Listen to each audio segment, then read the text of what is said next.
আমরা আল্লাহর কয়েকটি নাম এবং গুণাবলী নিয়ে আমাদের আলোচনা আবার শুরু করছি এবং অবশ্যই আমরা আমাদের সৃষ্টিকর্তার প্রধান এবং সর্বাধিক পরিচিত নাম দিয়ে শুরু করব।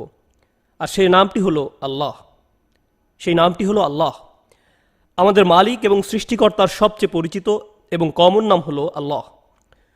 কোরআন মাজিদে এই নামটি অন্যান্য নামের তুলনায় অনেক বেশি সংখ্যকবার ব্যবহৃত হয়েছে। কোরআন মাজিদে এই নামটি প্রায় ৩৫০০ বার উল্লেখ করা হয়েছে।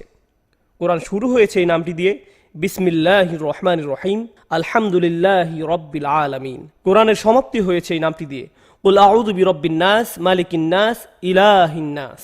এই নামটি পৃথিবীর প্রাচীনতম সভ্যতাগুলোতেও পাওয়া যায়। ব্যাবিলিয়নি সভ্যতার প্রাচীনতম যে পাণ্ডুলিপি পাওয়া যায় তাতে এমন এক ঈশ্বরের কথা উল্লেখ আছে যার উচ্চারণ আল্লাহ শব্দের উচ্চারণের কাছাকাছি। এই নামটি আমরা ওল্ড এবং নিউ টেস্টামেন্টেও পাই, ইল এবং ইলহিম হিসেবে। তাই এই নামটি প্রাচীন সভ্যতার মানুষদের কাছেও পরিচিত ছিল। কুরাইশদের নিকটও এই নামটি পরিচিত ছিল।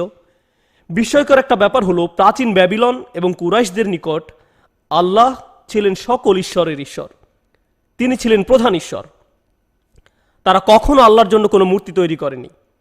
কুরাইশরা আল্লাহকে চিনত, তারা আল্লাহর উপর বিশ্বাস স্থাপন করেছিল। ওয়ালা ইন সাআলতাহুম মান খালাকাহুম লা ইয়াকুলুন্নাল্লাহ।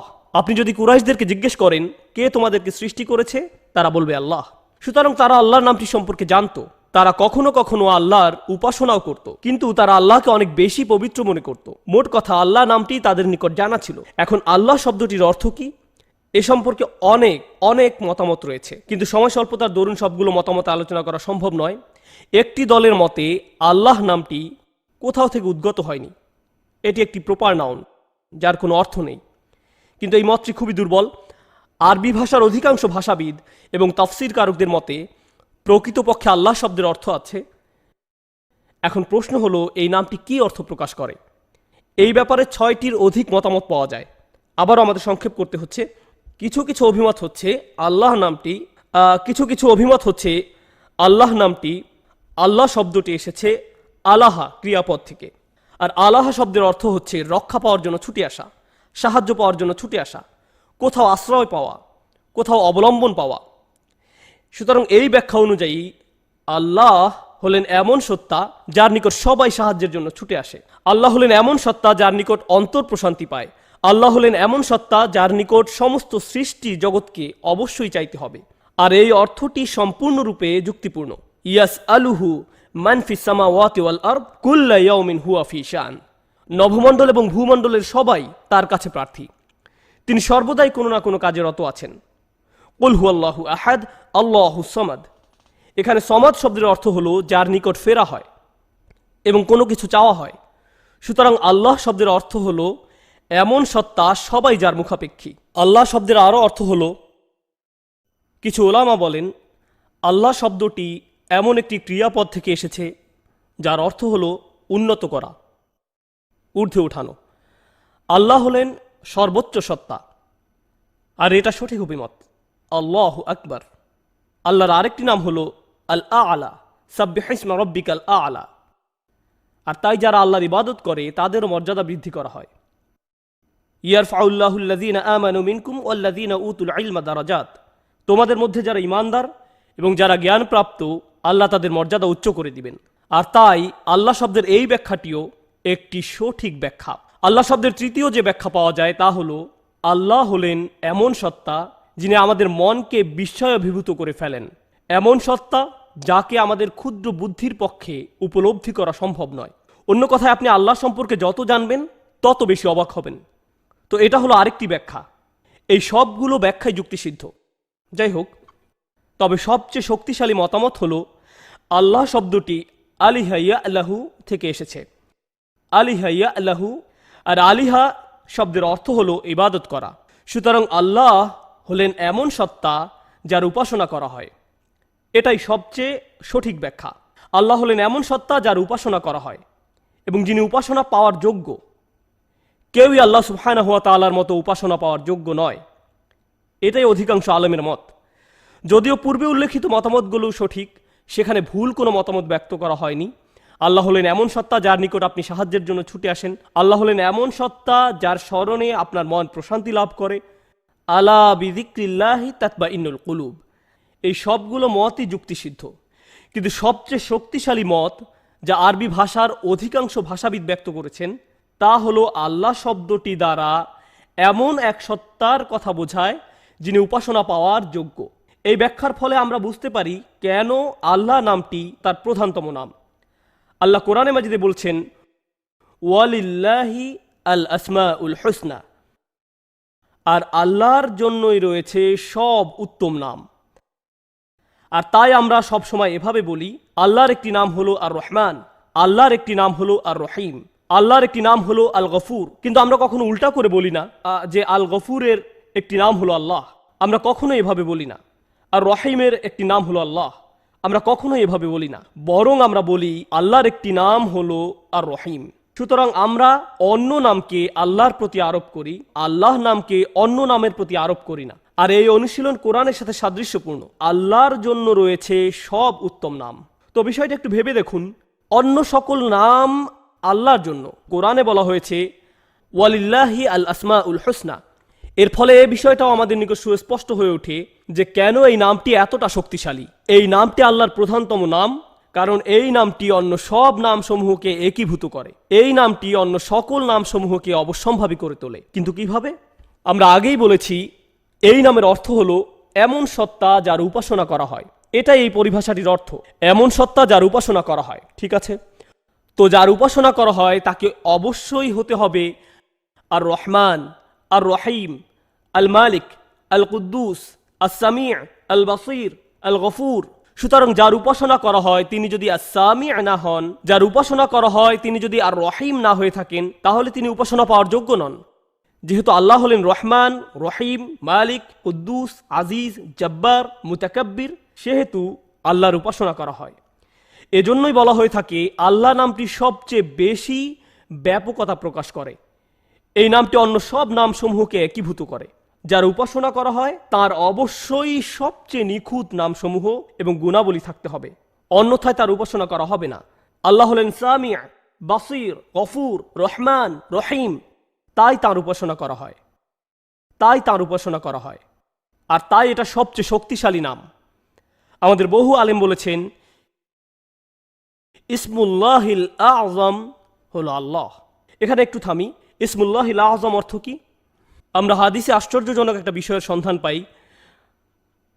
আল্লাহর সর্বপ্রধান এবং সবচেয়ে মহিয়ান নাম ইসমুল্লাহিল আযম। আমাদের রাসূলুল্লাহ সাল্লাল্লাহু আলাইহি সাল্লাম বলেন আল্লাহর একটি মহিয়ান নাম রয়েছে ইসমুল্লাহিল আযম।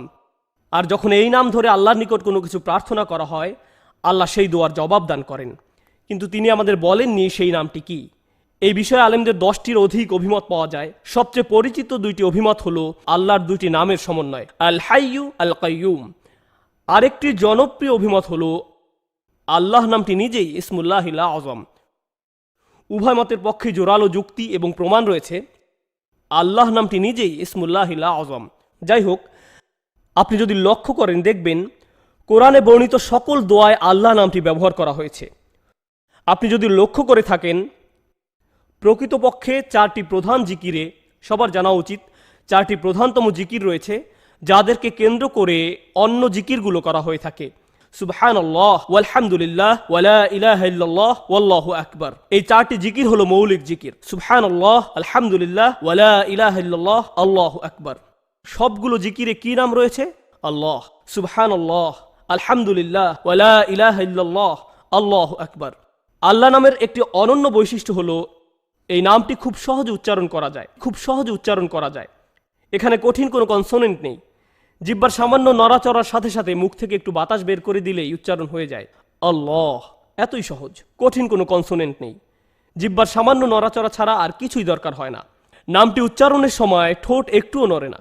আর এটা এই মহিয়ান নামের একটি অন্যতম অলৌকিক সৌন্দর্য। আল্লাহ শব্দটির আরেকটি মজার বৈশিষ্ট্য হলো আরবি ভাষায় এটি একমাত্র শব্দ যেখানে যুক্ত লাম অক্ষরের বিশেষ উচ্চারণ রয়েছে। সাধারণ নিয়ম হলো যখন লাম অক্ষরের উপর তাসদীদ যুক্ত হয় আমরা হালকাভাবে উচ্চারণ করি আল্লাহ আল্লাহ, কিন্তু আল্লাহ শব্দটি উচ্চারণের সময় এই নামের প্রতি সম্মান প্রদর্শন করতে আমরা তাফখিম করি, অর্থাৎ ভাব গম্ভীর স্বরে উচ্চারণ করি আল্লাহ। যুক্ত লামের এই ভাব গম্ভীর উচ্চারণ শুধু আল্লাহ নামের ক্ষেত্রে করা হয়। আরবি ভাষায় যুক্ত লাম দিয়ে তৈরি অন্য কোনো শব্দে এই নিয়ম প্রযোজ্য নয়। কেন?